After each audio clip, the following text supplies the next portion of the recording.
Este es el 10º Congreso de la Abogacía Española.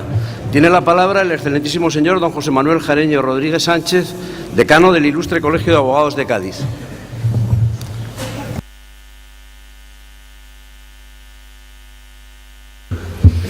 Con la venia, excelentísimo señor ministro de Justicia, excelentísimo señor presidente del Tribunal Superior de Justicia de Andalucía y Ceuta, excelentísima señora alcaldesa de la ciudad, señor consejero excelentísimo de Gobernación y Justicia de la Junta de Andalucía, excelentísimo señor vicepresidente del Tribunal Constitucional, excelentísimo señor presidente del Consejo Andaluz de Colegios de Abogados, excelentísima presidenta y excelentísimos presidentes del Consejo Autonómico de Colegios de Abogados, señores excelentísimos decanos, consejeros del Pleno, juntas de Gobierno, autoridades civiles y militares, señoras y señores congresistas, compañeros y compañeras, señores y señoras, amigos todos. Lo nuestro empezó aquel día de la primavera jerezana, el 30 de marzo del 2006, cuando tras el acto solemne de imposición de la Cruz de Honor de San Raimundo de Peñafort al entonces decano de aquel colegio, don Jesús Rodríguez Gómez, y durante el aperitivo que se ofreció en los jardines del Hotel Jerez, nuestro inolvidable amigo y compañero Emilio Beltrami de Grado, prematuramente fallecido, y yo mismo, entonces vicedecano, nos acercamos al presidente Carnicer y, sin muchos preámbulos, le pedimos que el Congreso de la Abogacía de 2011, o en su caso del 2012, se celebrase en Cádiz. La razón, el bicentenario de la Carta de 1812 como argumento decisivo. El presidente lo vio claro y pronto, ante la potencia histórica de lo que habría de celebrarse. Y feo está que lo diga un gaditano de Cádiz, Cádiz, como decimos por aquí. El gancho de la ciudad no fue argumento de orden menor. Fue en el pleno celebrado en la querida ciudad de Zaragoza, en el que, adelantando la nominación al menos un año, tuvimos en Carlos Carnicer el mejor abogado defensor de la candidatura, ciertamente única, proclamándose por literal aclamación. Mi agradecimiento, pues, al presidente, al Pleno, a la secretaria general Victoria Ortega y al vicesecretario general Jesús López Arenas, que han pechado con la organización científica y la también complejísima Intendencia General. Mi agradecimiento a la mesa del Congreso, que soportó también mis impertinencias de decano anfitrión y conocedor de la ciudad, porque peleé por aquello en que creíamos en Cádiz, no sin cierto coste. Gracias al personal del Consejo. Hasta que no se vive por dentro, no se calibra lo extraordinariamente difícil que resulta montar un evento de esta naturaleza.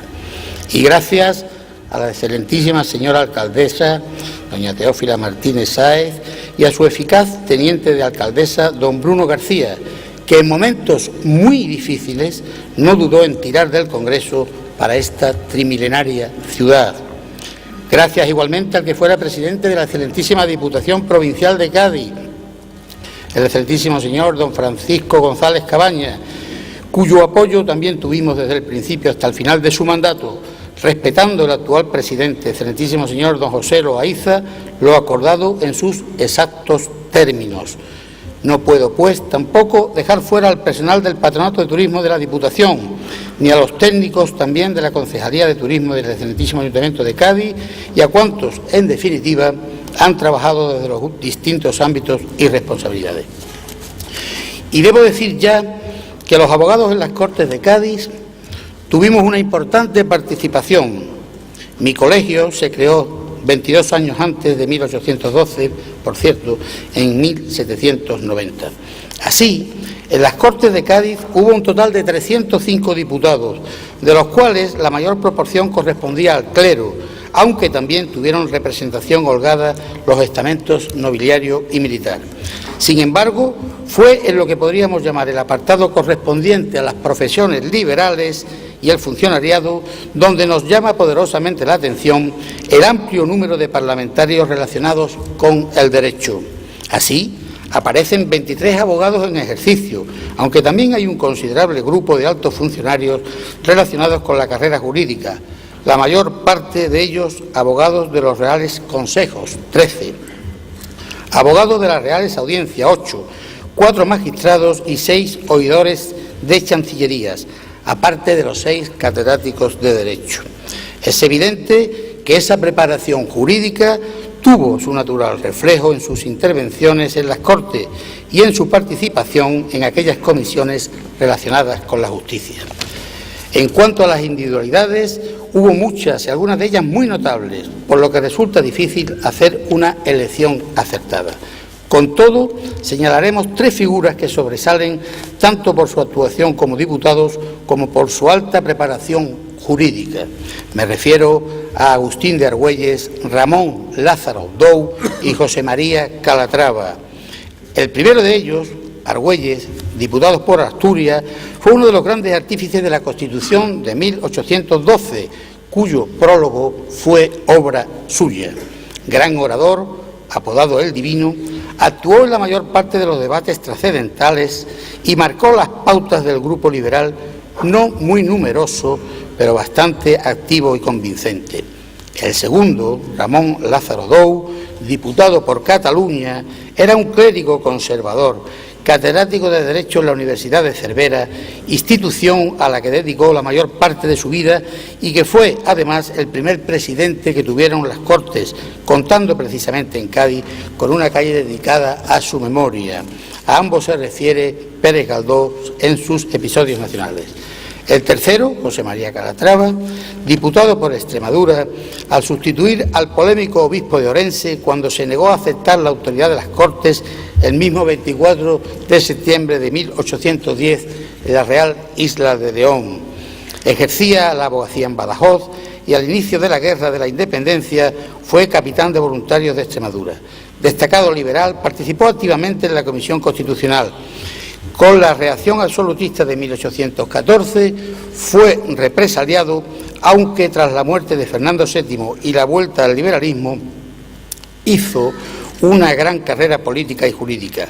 Redactó el Código Criminal de 1823, fue ministro de Gracia y Justicia y llegaría a presidir las Cortes y el Tribunal Supremo, cuyo antecedente histórico más inmediato está en Cádiz, aquí, a unos 400 metros de este teatro, en la Torre de Tavira, o Torre Tavira, se creó el Superior Tribunal de Justicia de España por decreto de 17 de abril de 1812. Los abogados, y estoy terminando, déjenme que sea oportunista, fuimos oídos entonces y debemos serlo en este atribulado tiempo. Sin nosotros, sencillamente, no hay justicia. Una sala de vista sin abogado es simplemente un esperpento de justicia. No somos colaboradores de la justicia, somos imprescindibles para ella y por ende para el Estado democrático de derecho. Debe, pues, oírse la voz del abogado y, desde luego, del abogado de a pie, del que lleva el turno de oficio, nuestro buque insignia, irrenunciable conquista en lo que tiene de auténtica seguridad social de la justicia.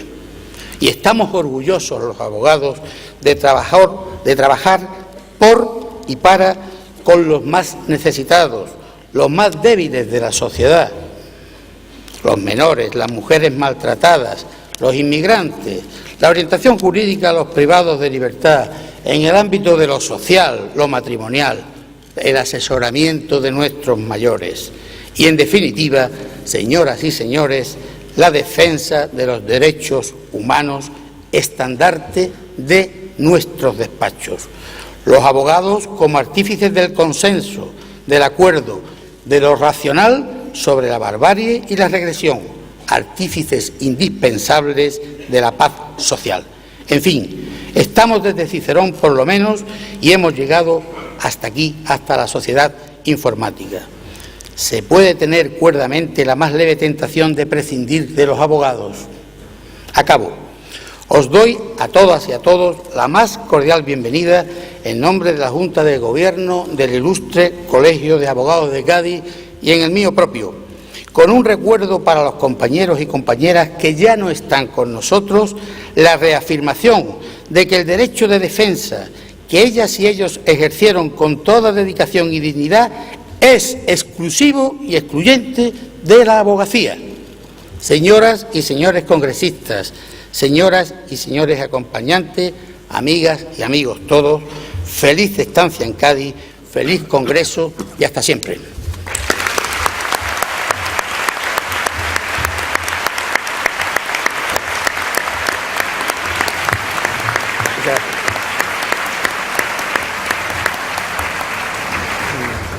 Tiene la palabra el excelentísimo señor don José Rebollo Puig, presidente del Consejo de Colegios de Andalucía. Excelentísimas e ilustrísimas autoridades, compañeros y compañeras. Tenemos todos la suerte de encontrarnos hoy en Cádiz, ciudad magnífica y única, generosa y bellísima. Y yo además tengo el honor de daros la bienvenida a este 10º Congreso de la Abogacía Española en nombre de todos los compañeros andaluces, en nombre del Consejo Andaluz de Colegios de Abogados y de los 11 colegios que lo integran. Iniciamos hoy un congreso en el que se van a tratar temas decisivos para el futuro de nuestra profesión y, por tanto, relevantes para la sociedad a la que debemos servir. Deseo, pues, a todos el mayor provecho y éxito en las conclusiones que alcancemos.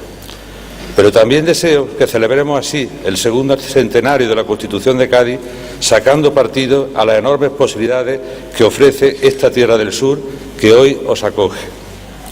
Un congreso de la abogacía no es solo una asamblea profesional, ni siquiera se completa exclusivamente por las actividades culturales y festivas programadas. Debe ser también el ámbito donde se desarrolle espontáneamente las relaciones entre todos nosotros, abogados distintos de lugares diferentes que deben compartir su experiencia, su visión de la abogacía, para comprender una vez más todo lo que nos une. La verdad es que nos parecemos demasiado. Dijo Séneca, cada persona ama a su patria no porque sea la mejor, sino porque es suya. Durante estos días, como siempre ha sido históricamente, Andalucía es tierra de todos. Andalucía también es vuestra. Gracias.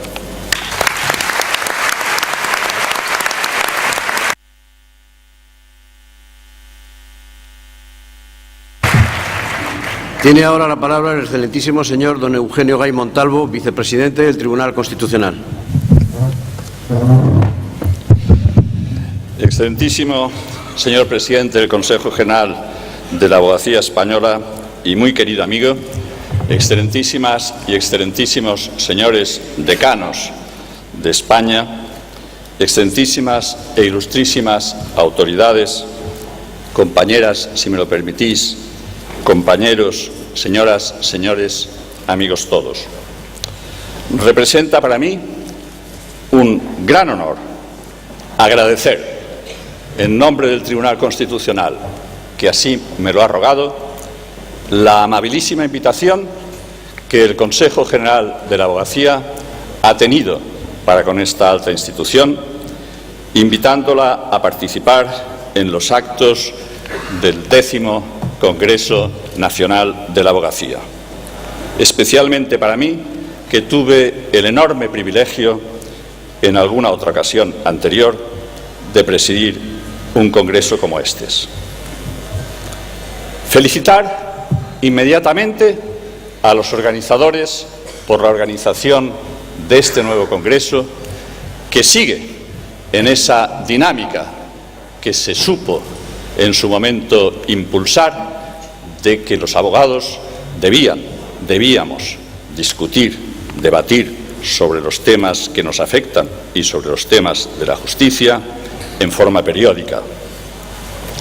Felicitarles muy especialmente a los organizadores y a quienes tuvieron la iniciativa, porque este congreso se celebre en esta preciosa e histórica ciudad española, andaluza y de raíces milenarias que es Cádiz, que fue la cuna de la que nació la más importante Constitución española, la de 1812, y que sea precisamente en ocasión de su bicentenario. Un 24 de septiembre de 1810 se reunía precisamente en esta ciudad, bajo la presidencia de un gran jurista, un gran profesor, un canónigo, un gran abogado, don Ramón Lázaro de Dou y de Bassols, las Cortes Constituyentes que verían la luz el 19 de marzo de 1812. Sois posiblemente una de las primeras corporaciones que vienen a celebrarlo dentro de ese plazo constituyente.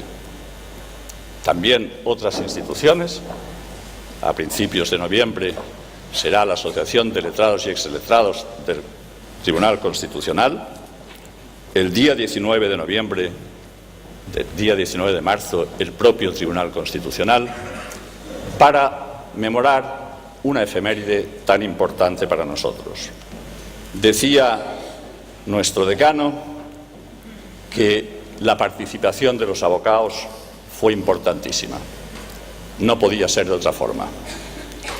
El nacimiento del Estado de Derecho ha de tener necesariamente en la abogacía un referente y una fuente principal. Son distintos los números que se han dado sobre cuántos abogados estaban en esa Asamblea Constituyente. Y se han barajado cifras diferentes, pero parece que fueron exactamente 60. 97 eclesiásticos, varios catedráticos de universidad, entre ellos el propio Lázaro de Dou.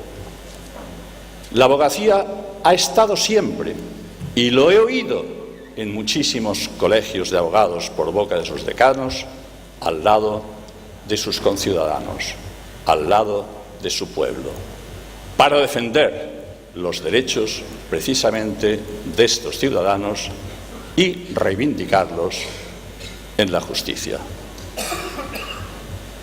Yo debo dar las gracias más sinceras, en nombre del Tribunal Constitucional, a la abogacía española por la extraordinaria labor que hace en la defensa de los derechos de los ciudadanos y de las empresas.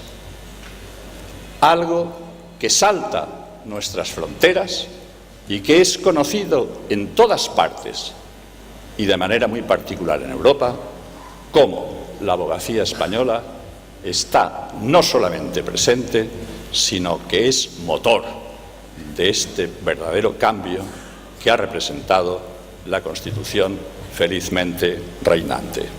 De esta manera se hace realidad, como se hizo entonces, aquel aforismo latino que algunos de ustedes me habrán oído decir porque me gusta: in advocatorum tutela non privatorum dum taxat, sed et republica salus continetur. A la abogacía no le está confiada exclusivamente la defensa de los intereses privados. La salud de la propia República es de su incumbencia. Que sea, querido presidente, un congreso feliz, que recojáis muchos éxitos y que vuestra voz, seguro, voz serena pero firme, se haga oír en nuestro país. Muchas gracias.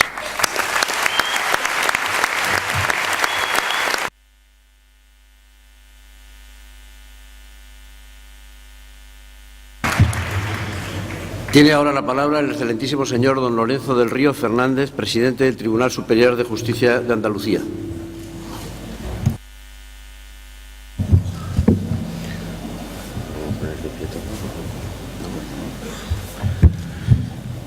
Muchas gracias, excelentísimas e ilustrísimas autoridades, presidente del Consejo General, presidente del Consejo Andaluz, decano de los colegios de abogados, a quienes cito en primer lugar porque son los artífices y, en definitiva, los sujetos de este magnífico congreso, querida alcaldesa de la ciudad, ministro de Justicia, consejero de Gobernación y Justicia, autoridades civiles, militares, eclesiásticas, abogados, abogadas, a los que en definitiva considero sobre todo amigos y compañeros de profesión embarcados en una tarea común y apasionante como es conseguir una tutela judicial efectiva para los ciudadanos.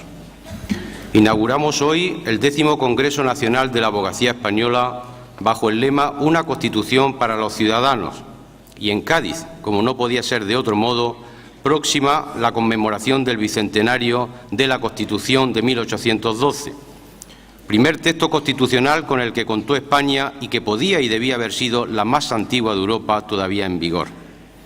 En el primer decreto de las Cortes de 1810 que antes se ha comentado, de la misma fecha de su constitución, 24 de septiembre, se proclamaron dos principios emergentes y básicos, el principio de soberanía nacional y el de división de poderes. Ese decreto supuso un cambio radical en el derecho español y el verdadero comienzo de nuestra revolución liberal y democrática. La fundación de la justicia de corte constitucional en España ha de situarse en aquellos tiempos y en aquel lugar, sin perjuicio de su ulterior desarrollo en otros periodos de la trayectoria histórica del constitucionalismo español. Tras aquella fecha se han producido bastantes cambios, particularmente desde 1978, por virtud de la Constitución vigente, pero todo ello se desenvuelve a partir de las bases sentadas hace ahora 200 años. Entonces se produjo el giro que conduce hasta hoy, con lo que se iniciaba además la senda para concebir un auténtico poder judicial, frase, por cierto, que solamente utilizó la Constitución a partir de ese decreto de 1810 y luego la Constitución de 1978.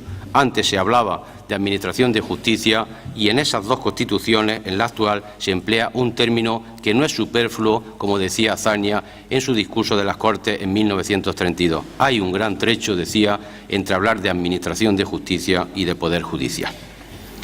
Entiendo que en justo y merecido homenaje a quienes fueron artífices de la elaboración de un texto constitucional pionero y revolucionario en su época, este Congreso va a dedicar sus principales ponencias a cuestiones de índole constitucional, como el binomio legalidad ordinaria, legalidad constitucional, o el consenso que llevó a la Constitución de 1978, previendo igualmente un balance de nuestra justicia en democracia, en cuya confección, dadas las personas llamadas a realizarlo, es posible que se resalten los logros y avances que sin duda los ha habido sobre el nada halagüeño panorama actual a que se enfrenta la Administración de Justicia en nuestro país. Si uno habla en la calle, hay una serie de percepciones que yo percibo y que muchas veces no son percepciones, son realidades. El ciudadano siente, percibe la justicia como lenta, anticuada y desgraciadamente politizada. Pues bien, sobre esas percepciones o realidades, quizás sea necesario que entre todos luchemos y trabajemos para irlas cambiando. Buena muestra de ello es que en un Estado de Derecho que se precie no puede alcanzar los retos que el progreso y la evolución social imponen sin una justicia acorde con esos desafíos. En tiempos de crisis, las insuficiencias y las carencias de la maquinaria judicial se convierten en pesados lastres para una sociedad que espera de sus tribunales respuestas imparciales y rápidas en su demanda. España tiene pendientes, y estas son palabras que las recogemos y se recogen a diario en los medios de comunicación y en nuestros propios discursos, grandes reformas estructurales en el ámbito de la economía, pero aguarda una especie de catarsis en una justicia que necesita abandonar algunos preceptos y estructuras casi decimonónicas e incorporarse al siglo XXI. No voy a extenderme porque somos muchos, la mesa es amplia y se trata de una breve intervención. Podría apuntar aquí datos estadísticos sobre litigiosidad que ustedes conocen e incluso propuestas de reforma que yo creo que entre todos, incluso hablando hace un momento con el propio presidente, pues estamos de acuerdo en cómo y hacia dónde debemos caminar. Pero no me extiendo ahí, simplemente destaco dos ideas que están conectadas con este 10º Congreso. Subrayar la filosofía político-constitucional surgida hace 200 años, que descansa en la idea de la justicia como un poder, un pilar específico y diferenciado de los poderes políticos. Profundizar en la democracia constitucional se revela como algo siempre necesario y nada superfluo a la hora de transformar el derecho y, por tanto, la sociedad. Recordar las palabras que Alexander Hamilton, uno de los artífices de la Constitución de los Estados Unidos, escribió en apología de la función de la judicatura en la estructura constitucional, que va más allá de las diferencias que existen entre los sistemas judiciales de las naciones y que desde luego mantienen su sentido en el momento actual. Hamilton subrayaba: no hay libertad si el poder de la justicia no está separado de los poderes legislativo y ejecutivo. Y la segunda idea, ya sí conectada con todos vosotros, el papel fundamental de los abogados, que ya en la primera intervención del decano de Cádiz como en la siguiente, se ha dicho con razón la importancia que tiene el abogado en ese despliegue, en ese cambio de la Administración y de la justicia y de la tutela judicial que practicamos. Por un lado, en cuanto a la importancia que tiene para el correcto ejercicio de la función, lo he dicho y lo he repetido, los jueces aplicamos, pero hay personas que lo piden. Vosotros pedís el derecho y eso es una cosa que engrandece y que, por tanto, también exige una gran responsabilidad. La importancia que tienen los abogados en cuanto a su formación y el papel en la sociedad y en los medios de comunicación, el papel básico en la Administración de Justicia y con ciertos problemas, con ciertas demandas para el correcto despliegue de la justicia gratuita o para el uso racional del proceso, que yo creo que ese es un tema en el que todos tenemos que tener claro, sin perjuicio de luego las respuestas, pero que la justicia es un valor, el proceso es un valor y tenemos que aprender al uso racional del mismo. Y, en fin, sobre otro tipo de temas en los cuales, conectados con la posible mediación o intermediación, los abogados tenéis mucho que hacer y que decir. Os deseo que el Congreso que hoy se inicia sea fructífero en cuanto a conclusiones en las 4 grandes áreas de trabajo que van a abordar, como estoy seguro que así será, viendo los temas elegidos y la excelente cualificación de todos los ponentes. Le agradezco personal e institucionalmente la invitación que se me transmite, no como Lorenzo del Río, por supuesto, sino como presidente del Tribunal Superior de Justicia y, por tanto, representante del Poder Judicial en esta comunidad autónoma. Y, por supuesto, también disfruten de esta ciudad, disfruten de ese Cádiz donde he estado tantos años, del que nunca me quiero sentir separado, pero del que siento una sana envidia durante estos 3 días, porque yo me volveré dentro de un rato y ustedes se quedan. Disfrútenlo, disfruten del Congreso y muchas gracias.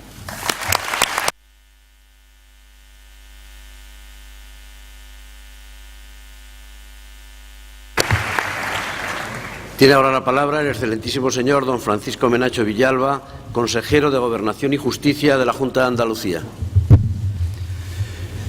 Excelentísimo señor presidente del Consejo Nacional de Abogacía, excelentísimo señor ministro, excelentísima alcaldesa de Cádiz, excelentísimo presidente del Tribunal Superior de Justicia de Andalucía, autoridades, asistentes al Congreso, muy buenas tardes. En primer lugar, en nombre del Gobierno de Andalucía, quiero agradecer a los organizadores de este 10º Congreso Nacional de la Abogacía la invitación que me han hecho tanto para participar en esta inauguración como en una de las mesas redondas que se van a celebrar a lo largo de estos días. Un congreso de esta importancia, como ha quedado demostrado en sus ediciones anteriores, va a convertir estos 2 días a Cádiz en el centro neurálgico del derecho con mayúsculas. Estoy convencido de que la calidad de los ponentes reunidos y la temática de cada una de las áreas planteadas servirán para que las conclusiones que se extraigan sean de gran utilidad para la sociedad actual. La transferencia de conocimientos a la ciudadanía servirá para que se cumplan parte de los objetivos marcados por el Congreso. Y todo ello con la conmemoración del 2º centenario de la Constitución de Cádiz de 1812 de fondo. Mañana, concretamente, está prevista una sesión para reflexionar sobre nuestra democracia y para comprender que fue precisamente en Cádiz donde se prendió la llama del liberalismo y el constitucionalismo. En la organización del Congreso se ha sabido destacar, por un lado, la importancia de la PEPA y, por otro, articular toda una serie de ponencias, mesas y talleres para escudriñar el mundo de la abogacía en todas sus vertientes. Quiero aprovechar esta oportunidad para lanzar una reflexión. Hoy en día, la justicia está envuelta en un proceso de cambio estructural. Es cierto que queda mucho camino por recorrer, pero también es justo señalar que en los últimos años se ha avanzado mucho, tanto en medios personales como en medios materiales. Desde la Junta de Andalucía hacemos una apuesta firme y decidida por la justicia, tal como va a quedar demostrado en los presupuestos de la Junta de Andalucía que se van a presentar en los próximos días. Esto va a suponer un esfuerzo en los tiempos que corren, pero a diferencia de otras comunidades que se está incluso planteando la devolución de las competencias, Andalucía tiene clara la importancia de mantenerla como servicio público esencial para la ciudadanía. En nuestro país ya se han sentado las bases para que el nuevo modelo de oficina judicial previsto, propio del siglo XXI, pueda comenzar a desarrollarse con las máximas garantías posibles. Y en este sentido, en Andalucía estamos en este momento tramitando el decreto marco de despliegue de la nueva oficina, porque entendemos que la justicia se puede mejorar y adaptar a los tiempos para que la ciudadanía cuente con respuestas ágiles y sin dilaciones. Estamos dando pasos firmes para que el cambio en el sistema judicial sea una realidad. Prueba de ello es la elaboración de un plan estratégico y de calidad de la justicia que se encuentra en fase de estudio en este momento por los profesionales de la Judicatura. Con esta medida pretendemos articular una serie de elementos para cubrir no solo las necesidades actuales, sino todas aquellas que vayan surgiendo relacionadas con los recursos humanos, con las infraestructuras, con la tecnología e incluso con la implantación de medidas complementarias a la resolución de conflictos. En definitiva, nuestro trabajo y el de todos los actores implicados en la justicia va a garantizar, frente a los mensajes apocalípticos que puedan surgir en tiempos de crisis, un servicio público, eficaz y de calidad. Muchas gracias.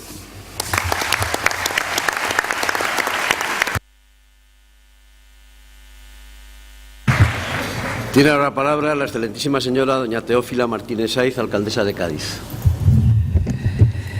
Excelentísimo ministro de Justicia, don Francisco Camaño, don Carlos Carnicer, presidente del Consejo de la Abogacía, don Francisco Menacho, consejero de Gobernación, don Lorenzo del Río, presidente del Tribunal Superior de Justicia de Andalucía, restos de compañeros y compañeras de esta importante mesa, gracias a la presencia de todos ustedes, excelentísimas e ilustrísimas autoridades civiles, militares y eclesiásticas, señoras y señores. Mientras estaban hablando las personas que han tomado el uso de la palabra antes de mi intervención, estaba buscando aquella palabra que mejor pudiera expresar el agradecimiento de la ciudad y de esta alcaldesa al Consejo General de la Abogacía Española y al Colegio de Abogados de Cádiz y a su decano, don José Manuel Jareño Rodríguez Sánchez. Hace ya bastantes meses, muchos meses, se presentó en mi despacho el decano, acompañado del difunto Beltrami, para decirme: alcaldesa, si nos apoyas, vamos a buscar ese 10º congreso para Cádiz. Y yo, como siempre hago cuando alguien me viene a hacer un regalo o una propuesta generosa, digo: haz, que nosotros vamos a estar ahí. Pero la verdad es que tengo que decirles a todos ustedes que con su presencia corroboran lo que les voy a decir. Yo sé que ha sido un camino en donde todo el mundo ha ayudado, desde el Consejo, la dirección del Consejo, el presidente, todas las autoridades. Y quiero agradecerles la generosidad, porque ha habido que salvar muchas dificultades de carácter estratégico, ¿no? Porque albergar a tantos congresistas en una ciudad que es una tacita, un pañuelo, un rincón especial, un enclave hace 200 años y actualmente donde mejor se puede debatir y reflexionar sobre el presente y el futuro, yo sé que es muy complicado, porque para eso estoy en el ayuntamiento todos los días y sé las dificultades que tiene organizar cosas, cuestiones, eventos de esta magnitud en una ciudad de este tamaño, pero una ciudad muy importante, y que espero que les devuelva con todo lo que les podamos ofrecer, con creces, todo aquello que han hecho todos ustedes para venir hasta aquí. Y además tengo que agradecerles porque con su presencia también nos compensan de los trabajos que hemos estado haciendo desde hace muchos años, y que el señor Camaño, hoy ministro de Justicia, y hasta que fue nombrado ministro de Justicia, miembro muy importante de la Comisión Nacional y del Consorcio, sabe que entre todos hemos hecho, porque la celebración del bicentenario de nuestra primera Constitución para esta ciudad es muy importante, pero para nuestra nación también es muy importante, porque es el bicentenario de nuestra primera Constitución, y este debe ser una celebración de Estado, una celebración de todos. Y yo les agradezco que ustedes, con su presencia y con el número tan importante de congresistas, nos hayan hecho abrir por primera vez para un evento en la preparación de la celebración del Bicentenario este importante teatro, este Teatro de Falla, porque qué menos podíamos hacer que abrir este teatro para albergar esta inauguración de este importante congreso. Por tanto, mi palabra es gracias, porque eso es entendido por todos, pero no es una palabra más, sino de verdad de todo corazón. Espero que de sus debates y de sus talleres y de esa nueva fórmula que han puesto en marcha para estar conectados con el mayor número de profesionales de la abogacía en España sean un éxito para todos ustedes, porque se lo merecen, porque forman parte y una parte muy especial de la Administración de Justicia española, y también porque del éxito y de lo felices que ustedes se sientan por que en estos debates que van a celebrar encuentren solución o propuestas para solucionar los muchos problemas que se encuentran todos los días como profesionales de la abogacía, pues estoy segura que se van a sentir muy felices si les sirven para el futuro. El resto de la sociedad española vamos a estar contentos y felices, porque si ustedes tienen éxito en sus debates y en sus reflexiones, eso redundará en beneficio de la sociedad española. Y no solamente los gobiernos y las instituciones públicas, como dice la Constitución de 1812, tenemos que buscar la felicidad y el bienestar de los ciudadanos, sino también aquellos que, como ustedes, tienen una gran profesión, una importante profesión, y sobre todo una profesión que es muy importante para garantizar la igualdad de los ciudadanos, no solamente ante la justicia, sino para garantizar la igualdad para a la hora de disfrutar de los derechos de los ciudadanos de un país libre y democrático como el nuestro. Muchísimas gracias, espero que no se arrepientan de haber llegado hasta aquí, espero que lo pasen muy bien. Estoy segura que con este programa que les ha preparado el Consejo y el decano, que es una cosa muy inquieta, no hay mejor cosa que ir con él en algún acto público para saber lo inquieto que es, y espero que tengan tiempo para disfrutarlo de todo. Si no tienen tiempo, vuelvan. De todas maneras, les esperamos el año que viene, porque sin ustedes la celebración el año que viene no sería igual. Muchísimas gracias a todos y muchas gracias, señor ministro.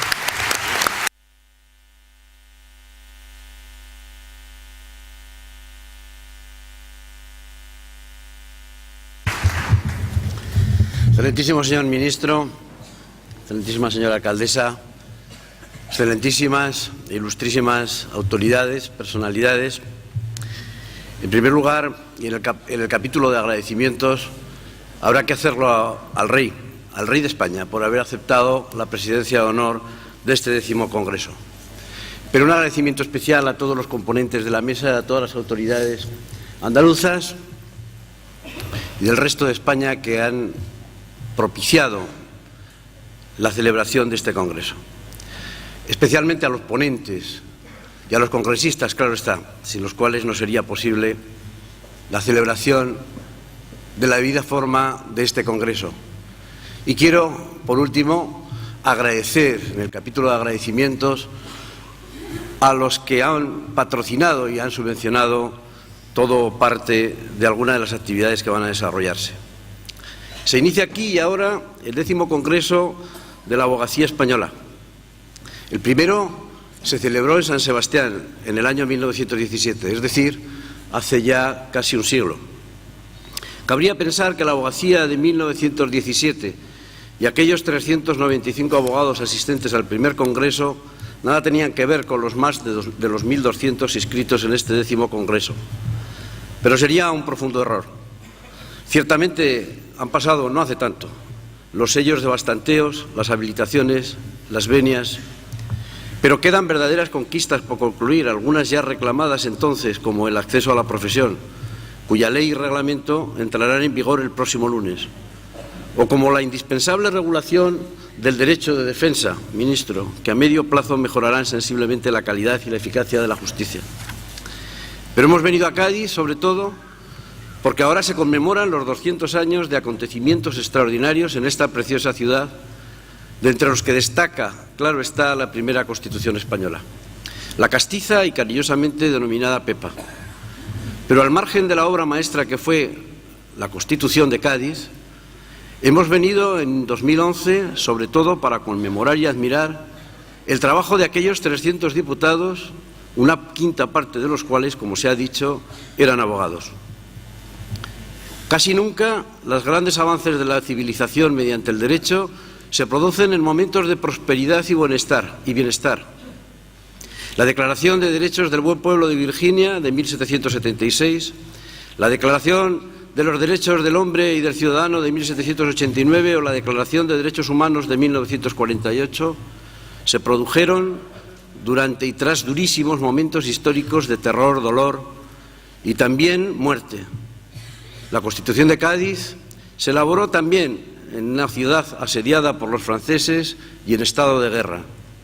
Apenas habían pasado unos años de la aprobación de la Constitución más antigua, la de Estados Unidos de América, de 1787, o la francesa de 1791. Cádiz era una ciudad moderna, cosmopolita y culta, con más de 60.000 habitantes. Como referencia les diré que por entonces Zaragoza apenas contaba 50.000 habitantes y Madrid 175.000. Atravesaba una situación en extremo difícil. Además de la guerra y del acoso francés, la ciudad recibió también la visita de la apocalíptica peste o epidemia amarilla que llegó a afectar a algunos de los diputados y que por fortuna fue atajada por las medidas sanitarias impuestas por las autoridades. El esfuerzo de los diputados fue extraordinario, y no solo en la preparación y hasta en la promulgación de la Constitución de 1812, sino en la producción legal previa y posterior a ella, singularmente la Ley de Supresión de la Censura y la de erradicación de la tortura o supresión de los privilegios señoriales y jurisdiccionales. Aquellos 60 abogados y otros juristas supieron interpretar con valor y coraje la voluntad de un pueblo que les otorgó su confianza para acabar definitivamente con el despotismo imperante y para expandir las libertades entre aquellos que naturalmente ostentan la soberanía popular. Se dice que la historia de la humanidad es sobre todo una secuencia de acciones para limitar y erradicar las decisiones arbitrarias mediante el imperio de la ley. Lo expresaba entonces ya muy bien la prensa gaditana de la época. El Conciso, en su número de 28 de septiembre de 1810, proponía elaborar un código de leyes que contenga el torrente de despotismo y forme costumbres puras y liberales. Muchos, demasiados, pagaron muy caro el valor de la osadía de intentar liberar a España del despotismo arbitrario. Nada que ver aquella con esta reunión congresual que se celebra también en Cádiz, en un Cádiz moderno, demócrata, culto, pacífico y placentero, acogedor y para siempre adalid de libertades. Aquellos integrantes de las Cortes de Cádiz de 1811 tendrían más que ver con nuestros compañeros asistentes al cuarto Congreso celebrado en la ciudad de León en el año 1970, en plena dictadura. Se diría que en situaciones de dificultad la abogacía española se crece y es capaz de las mejores producciones en justicia, derecho y libertades. Nuestros compañeros asistentes al cuarto Congreso de León permanecerán para siempre en nuestra memoria individual y colectiva como ejemplo de lo que también hoy debe ser el espíritu de la abogacía y de sus instituciones, en la defensa a ultranza de los derechos y libertades. Y para ello, tanto los diputados a Cortes de Cádiz de 1811 como los congresistas de 1970 de León trabajaron sobre una base común: la adecuación del derecho a las necesidades de la dignidad de las personas. Sumidos, por tanto, en el espíritu de nuestros compañeros de 1811 y de 1970, iniciamos hace unos años una permanente evolución para acomodar la profesión y sus instituciones. Desde 1975, por cierto, presidido por el actual vicepresidente del Tribunal Constitucional, don Eugenio Gay Montalvo, se celebró en La Coruña el Congreso de la Abogacía y a partir de entonces, con total regularidad, convocamos la celebración de nuestros congresos cuatrienales, que ya no son como aquellos de 1917 de San Sebastián o el de Madrid de 1932, pero tampoco se parecen mucho a los últimos celebrados en Salamanca o Zaragoza. Este es el primer congreso que se transmite en tiempo real por Internet, no solo a los más de 166.000 colegiados españoles y de cualquier lugar del mundo, también a los que no sean abogados y tengan mera curiosidad por conocer nuestros trabajos y manifestaciones. Todos me están viendo y oyendo en este momento y pueden realizar cuantas aportaciones deseen. No existen ya barreras de ninguna clase para conocer con total transparencia nuestras actividades. Al Congreso no venimos con un elenco de ponencias cerradas y defendidas desde puntos de vista estrictamente profesionales. Venimos a aprender y para ello hemos traído a los mejores juristas, a los más relevantes y, por qué no decirlo también, a los más generosos. Desde el vicepresidente del Tribunal Constitucional al ministro de Justicia, a 4 exministros de Justicia, magistrados, periodistas, usuarios y padres de la Constitución, y hasta 2 internos de centros penitenciarios. El Congreso se estructura en 4 grandes áreas para hablar del ejercicio de la abogacía, de su función social, de los derechos humanos, del futuro, de las relaciones con la justicia o con los medios de comunicación. Más de 90 extraordinarios ponentes hacen de Cádiz hoy la capital de la abogacía y de la justicia. La crisis económica. Venimos a Cádiz, además, en medio de una profunda crisis económica, teóricamente. No nos correspondería a nosotros hablar de las posibles soluciones a las crisis si no fuera porque sus efectos no solo se están sintiendo en la economía de los despachos, sino porque sus víctimas son los sectores menos favorecidos, los últimos eslabones de la cadena. Los que pierden la vivienda pero mantienen la deuda, los parados, los enfermos en dilatadas listas de espera, los extranjeros, los menores, los discapacitados, los enfermos, también los mayores, los presos, las víctimas de todo tipo, especialmente las de violencia de género. Ellos nos legitiman institucionalmente para pedir a los gobiernos, a todos los gobiernos, soluciones, otras soluciones. Está en riesgo el crédito de las instituciones, pero también la quiebra de derechos fundamentales de las víctimas. Y nos seguimos preguntando, ¿por qué nadie detectó o al menos informó la gravedad del problema? ¿Por qué, si el desempleo es el mayor problema de la crisis, no se establecen prioridades crediticias para la creación de empleo?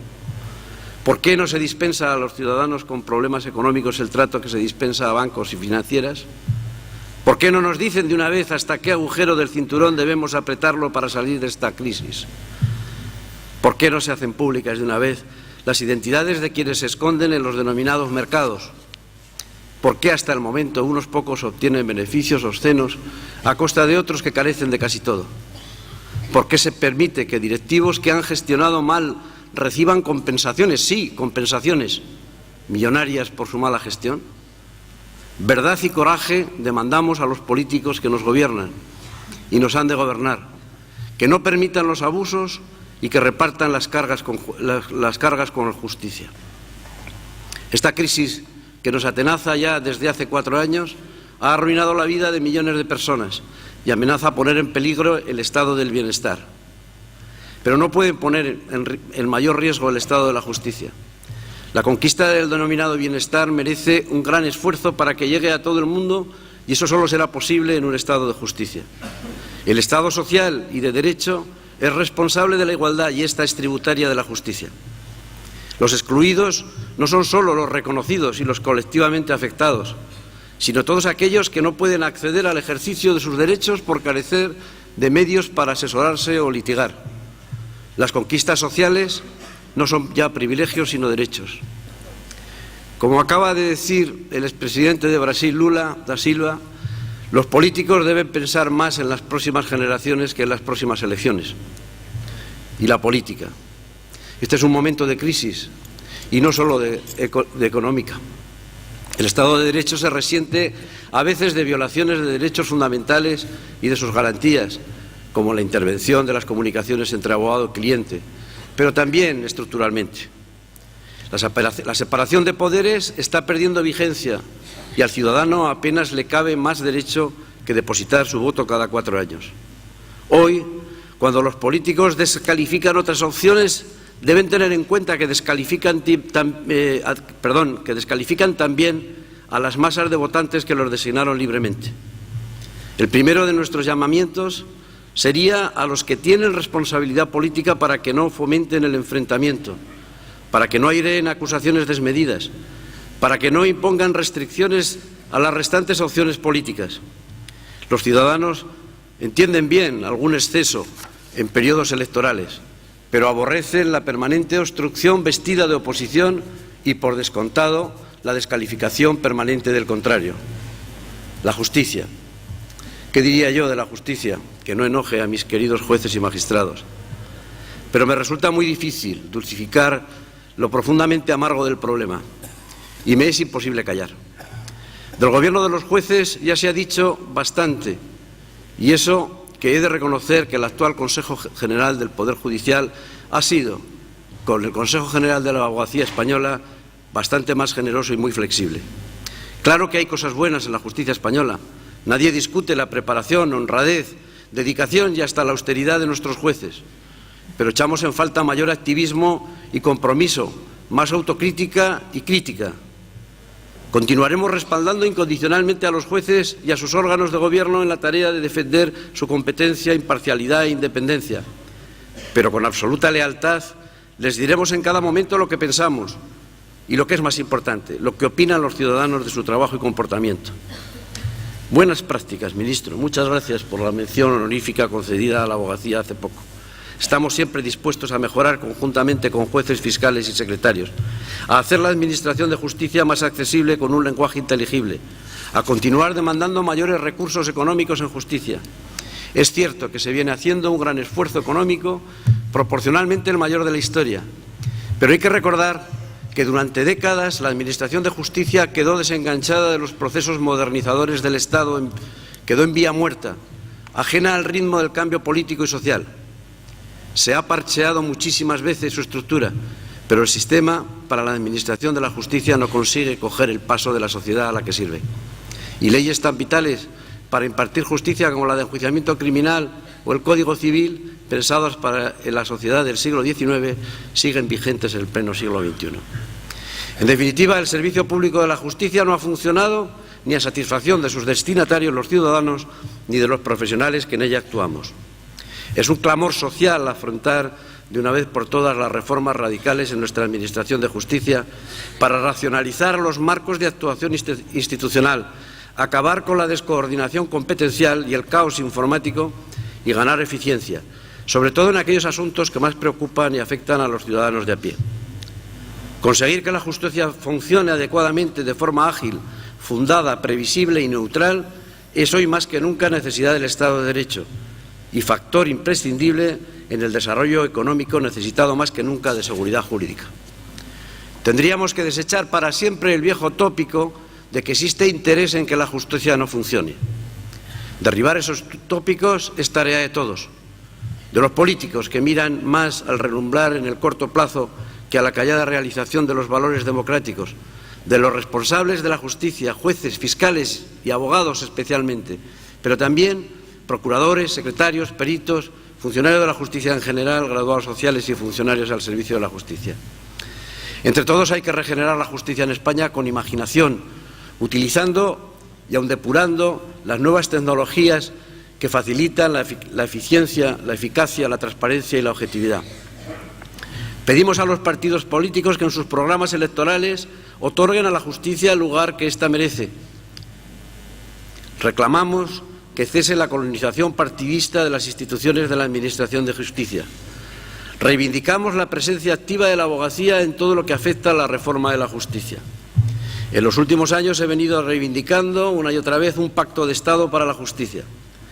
Pero pensándolo bien y teniendo en cuenta la debilidad histórica de estos pactos, lo único realmente necesario es la voluntad política de los partidos y la decidida participación de las gentes del derecho en la gestación de una nueva cultura de justicia, valor superior del ordenamiento jurídico que responda a las demandas sociales sin mutilaciones de derecho y sin penalización por acudir a la justicia. El compromiso, la preocupación por lo que sucede en nuestra justicia, en nuestro país o en nuestros cercanos como los del norte de África y Oriente Medio, la lucha por las libertades nos debe hacer renovar nuestro compromiso histórico en cada momento, conjuntamente con quienes estén llamados a impartir justicia. Los principios del Estado de Derecho sufren tensiones, dificultades y acechanzas derivadas de los avances científicos, técnicos y sociales, también de los económicos. La tentación de los poderes públicos de regular en exceso anula en muchas ocasiones el progreso económico, científico y tecnológico y hasta los espacios de formación y difusión de la cultura. A pesar de los numerosos avances de todo tipo, todavía no podemos hablar de una justicia europea más allá del Tribunal Europeo de Justicia. Sin embargo, sí que podemos hablar de una abogacía europea. Cualquiera de nosotros puede actuar en toda Europa auxiliado o sin auxiliar de otro compañero. Tenemos, por tanto, que mejorar en idiomas y en especialidades internacionales. ¿De qué vamos a hablar en este congreso, en el 10º congreso? Pues de lo que preocupa a la sociedad, de los derechos de los ciudadanos. Vamos a hablar sobre todo de la abogacía y del derecho de defensa, pero también de la justicia, como no, de la crisis y en general de cuanto tiene que ver con el derecho y con la centralidad de la persona humana. Vamos a hablar de la justicia gratuita. Es hora de decir ya basta. La Ley de 1/1996 impone a las administraciones públicas la obligación de remunerar dignamente a los abogados que prestan el servicio de justicia gratuita. Somos conscientes de la crisis, pero estamos en un constante y flagrante incumplimiento de la ley. Las retribuciones que perciben nuestros compañeros no son dignas y lo denunciamos porque es contrario al texto de la ley y, por tanto, completamente injusto. No sin añadir que no es una cuestión solo de impago, sino también de falta de reconocimiento y desconsideración hacia profesionales, todos ellos especializados en la materia, que prestan tantas veces desinteresadamente un servicio impagable a la sociedad a la que sirven. En buena parte del territorio español no se han actualizado los baremos desde el año 2003. No es justo, como tampoco lo es el permanente retraso en los pagos. Los abogados españoles han desarrollado sus mejores esfuerzos para solucionar los aparentes problemas económicos del turno de oficio, incluso mediante la creación, a costa del propio Consejo, de una aplicación informática que permite tramitar las solicitudes a través de un expediente digital que ahorra tiempo al ciudadano, reduce la burocracia, garantiza la transparencia y agiliza todo el proceso, evitando el fraude. Lo que antes costaba 40 o 50 días se tramita ahora en 3 o 4. El sistema es absolutamente transparente y acaba de ser distinguido por el Ministerio de Justicia como una buena práctica de la abogacía. Muchas gracias, ministro. Igual que hemos puesto en marcha este sistema financiado por los abogados, estamos dispuestos a buscar soluciones imaginativas para garantizar la máxima eficacia del actual modelo de justicia gratuita. El mejor del mundo, el más eficiente y el más justo. El turno de oficio es voluntario para los abogados, para los más de 36.000 abogados que trabajan las 24 horas del día, los 365 días del año. Pero también es la última esperanza de la justicia para cientos de miles de ciudadanos, los más desfavorecidos, los perdedores, que son los verdaderos perdedores de la crisis. Si les quitamos o reducimos su derecho a la defensa, ¿qué quedará del Estado social y democrático de derecho? Vamos a tratar también del derecho a la defensa. Este es otro de los grandes asuntos, la regulación legal del derecho de defensa, ministro. La abogacía está comprometida desde siempre con la tarea de crear, afirmar y preservar el derecho de defensa, que no es una formulación utópica, sino que se materializa día a día en la mejor de las justicias al alcance de los hombres. No son pocas las amenazas del derecho de defensa. En la defensa de la defensa no queremos ni podemos ser neutrales y buscamos a través del derecho y de la política institucional el respeto y aplicación de las múltiples garantías que al ciudadano reconoce el Estado de Derecho, denunciando públicamente las violaciones, como la intervención de las comunicaciones. El anteproyecto de ley de enjuiciamiento criminal y la ley orgánica que regula el estatuto del investigado ya no serán viables en esta legislatura. Pero no dejaremos de realizar el legítimo lobby institucional para hacer oír nuestras opiniones en este y en todos los proyectos de ley que nos afecten a nosotros, a nuestros clientes o a los ciudadanos en general.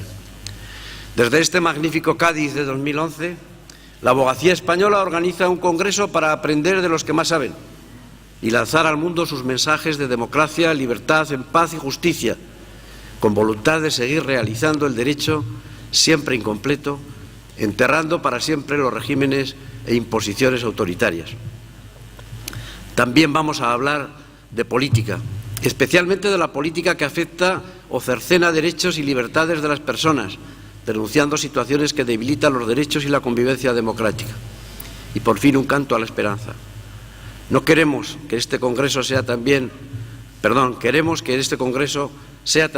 un canto a la esperanza, a la salida de la crisis, al esfuerzo colectivo. Vamos a trabajar por una sociedad más justa, por un Estado al servicio de los ciudadanos. Se necesita el esfuerzo de todos y la abogacía quiere estar en primera fila. Podemos salir, vamos a salir. En plena crisis Las abogadas y los abogados están sacando adelante sus bufetes con dificultades como todos y con mucho esfuerzo. En esta situación están manteniendo incluso los puestos de trabajo. Sin duda vamos a resistir y a reforzarnos para la salida de la crisis. Institucionalmente también hemos venido haciendo esfuerzos, congelando las cuotas del Consejo General de la Abogacía Española desde hace ya 4 años. Y a pesar de ello, hemos invertido y vamos a seguir invirtiendo en formación, en nuevas tecnologías y en acciones ante las instituciones públicas. La Ley de Acceso y su reglamento entrará en vigor el lunes próximo. Vamos a equiparar la formación de los abogados y las abogadas a las de los mejores juristas, porque en el curso de acceso vamos a inyectarles el gusto por la concordia, el derecho y la justicia.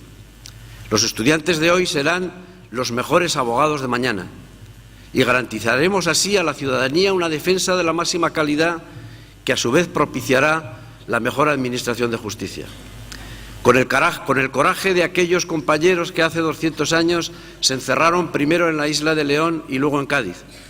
Con el valor que exhibieron los abogados asistentes al Congreso de León en 1970, aunque sin el riesgo vital que padecieron por fortuna, sin más armas que el derecho y la palabra y con la colaboración de nuestros invitados, en plena libertad, en este 10º Congreso de Cádiz, vamos a hacer un poco más posible la justicia. La abogacía es también hoy un arma cargada de futuro. Muchas gracias.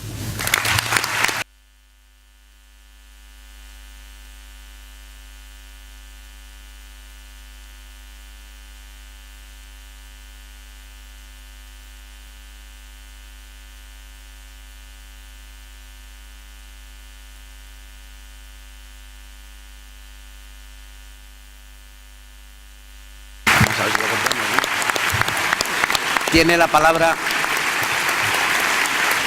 palabra el excelentísimo señor Ministro de Justicia.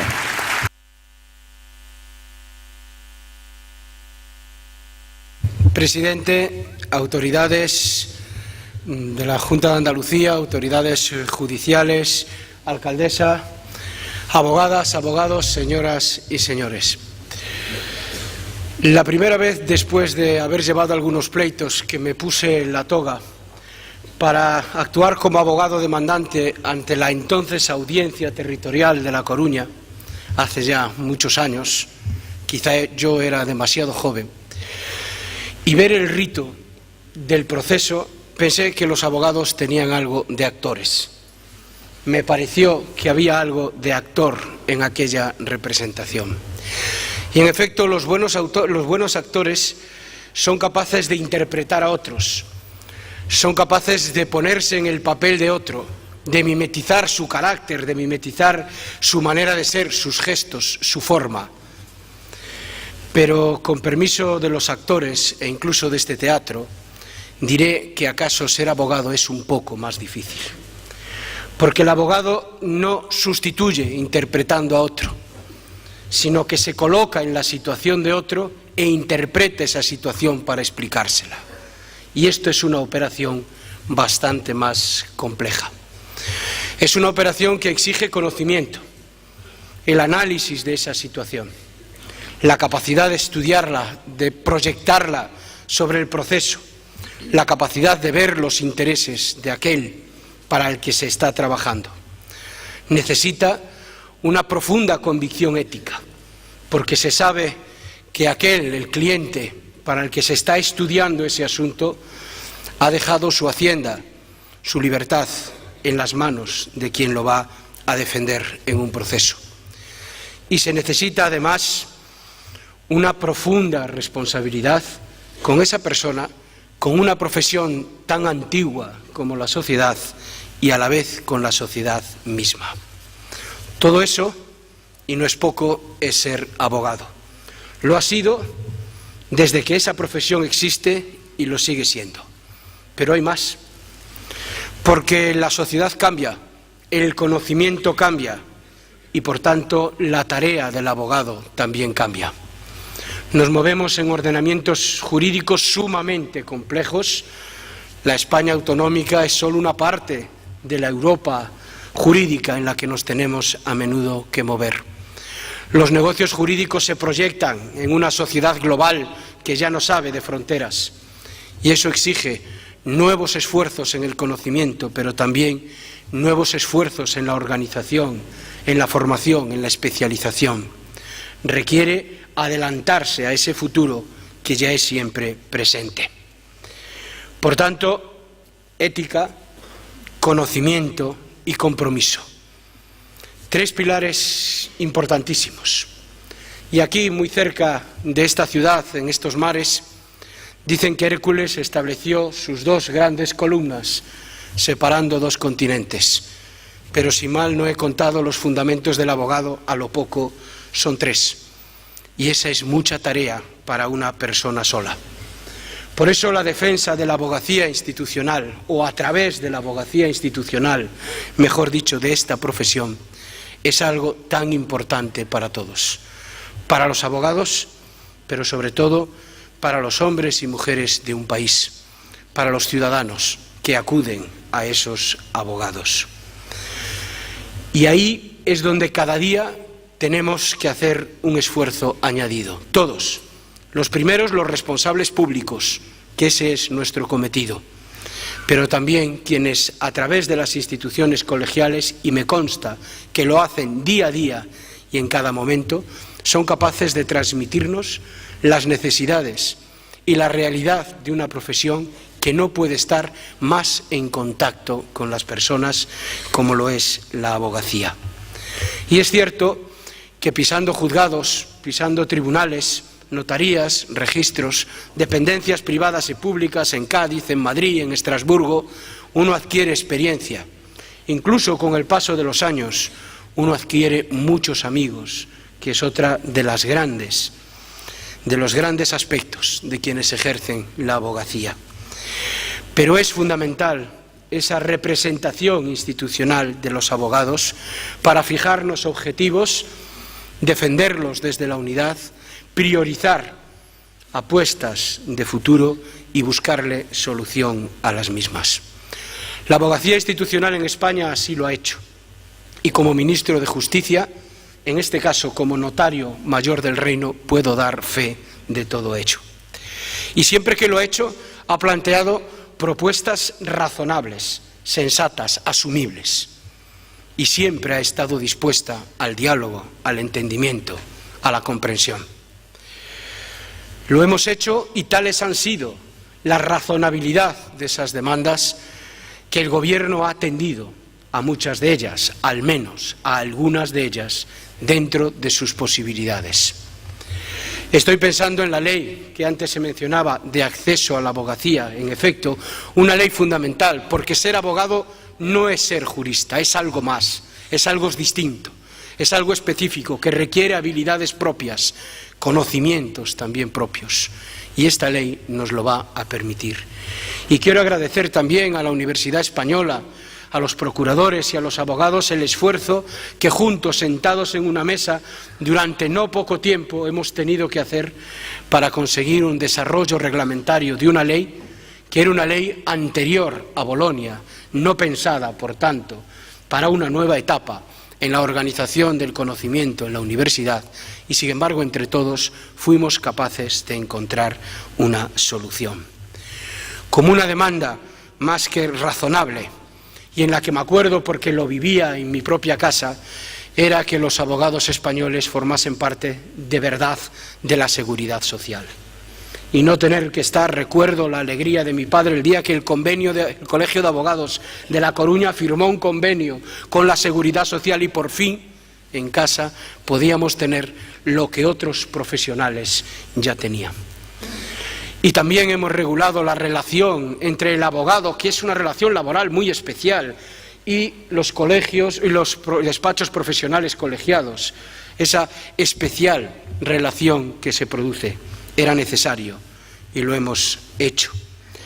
Y también quisiera hablar ahora, es verdad que no ha sido finalmente ley, pero del impacto que en una conferencia en el Colegio de Abogados de Madrid tuvo la reflexión que allí pudimos hacer varios de los aquí presentes en torno a la necesidad de que existiese una ley reguladora del derecho de defensa. Y tan sensata, y tan razonable era esa reivindicación que, en efecto, si ustedes analizan los dos anteproyectos de ley vinculados a la reforma del proceso penal, podrán comprobar cómo parte de esas inquietudes se han proyectado en esa norma. Las garantías en el registro del despacho profesional de un abogado no pueden ser las mismas que las del domicilio de un particular. El secreto de las comunicaciones, la posibilidad y el encuentro con su cliente en el proceso penal, específicamente en este, la garantía en el ejercicio del derecho de defensa, en todas y en las diversas fases. Todo eso está proyectado, primero en su vertiente de derecho fundamental y después en la regulación procesal en ese anteproyecto de ley. Pero sobre todo yo quisiera agradecer como ministro de Justicia a la abogacía española el esfuerzo que hacen por prestar un servicio fundamental en cualquier Estado democrático, que es lo que establece y dispone la ley reguladora del beneficio de justicia gratuita. No hay mejor sistema que el que tiene España para llevar a cabo esa tarea. Nadie mejor que la abogacía en su independencia para defender los intereses de los ciudadanos en proceso. No hay ninguna otra fórmula que algunos se empeñen en buscar sucedáneos en algún otro lugar. Ni hacer concursos públicos y adjudicarlo a algunos despachos en particular, ni tampoco tener letrados funcionarios de cuerpos para que asuman esa tarea, ese servicio público de atención al ciudadano. No es ahora momento de detenernos en los pros y contras, pero créanme si les digo que si tuviésemos aquí una balanza para equilibrar estas posiciones, quedaría con mucho y por encima de otras la que tenemos hoy en España. Si hay que ajustarla, hagámoslo desde la sensatez, pero no exigiendo sacrificios adicionales. Ni los ciudadanos de España se lo merecen, tienen un derecho a la tutela judicial efectiva y el tener más o menos recursos económicos nunca debe ser causa de privarles de ese derecho, ni desde luego a los abogados se les puede exigir mucho más del trabajo y la tarea que a diario realizan en este país en defensa de los derechos y las libertades de los españoles. Y es que, en efecto, la abogacía es una profesión bien interesante. Yo recuerdo un viejo abogado, amigo de mi padre, que era de estos abogados de pueblo a los que le gusta tanto vivir como el derecho, que por fortuna son muchos. Yo diría que les gustaba más vivir que ser contador partidor en una buena herencia. Y era de estos abogados que después de atender a sus clientes se encontraba en la calle con sus clientes, tomando un vino, hablando. Recuerdo un día que me dijo: esta profesión, Camaño, es apasionante, tanto que sin pasión sería insoportable. Y tiene razón, es verdaderamente una profesión la suya, la de todos ustedes, apasionante. Una profesión que sirve a los demás. Una profesión que les hace dedicar muchas horas al beneficio de justicia gratuita, además de su actividad profesional privada. Y que se les hace poder reunirse en una ciudad como esta y dedicarle tiempo también al conocimiento y proyectar ese conocimiento sobre toda la sociedad española. Concluyo ya con una anécdota que, al verlos ahora aquí, a tantos, cada año son más, cosa que me alegra muchísimo en estas reuniones. Le preguntaba a un periodista al novelista norteamericano John Dos Passos cómo era que era capaz de narrar con esa intensidad y con ese inglés tan preciso y tan correcto. Y él le dijo: bueno, uno camina por las calles y escucha. Pues a mí me parece que los abogados de España caminan por los tribunales, caminan por los juzgados y escuchan. Y ven los problemas que hay y hablan de ellos. Y son capaces de hacerlo no solo en la defensa de los intereses legítimos de su cliente, sino hacerlo con otros abogados, con personas que comparten también el mundo del derecho, y establecer un diálogo y proyectar después ese conocimiento en beneficio de todos. Por tanto, espero que estas jornadas sean fructíferas como las han sido siempre y que disfruten de esta excelente ciudad, una ciudad que vio nacer, en efecto, una de las grandes constituciones de la historia contemporánea, una constitución no fácil, en una España no fácil.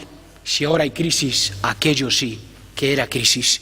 Y de la misma manera que tuvimos esa Constitución, estoy convencido que los ciudadanos seguirán contando con una abogacía fuerte y con una abogacía que siempre les atenderá. Muchas gracias y declaro inaugurado este 10º Congreso.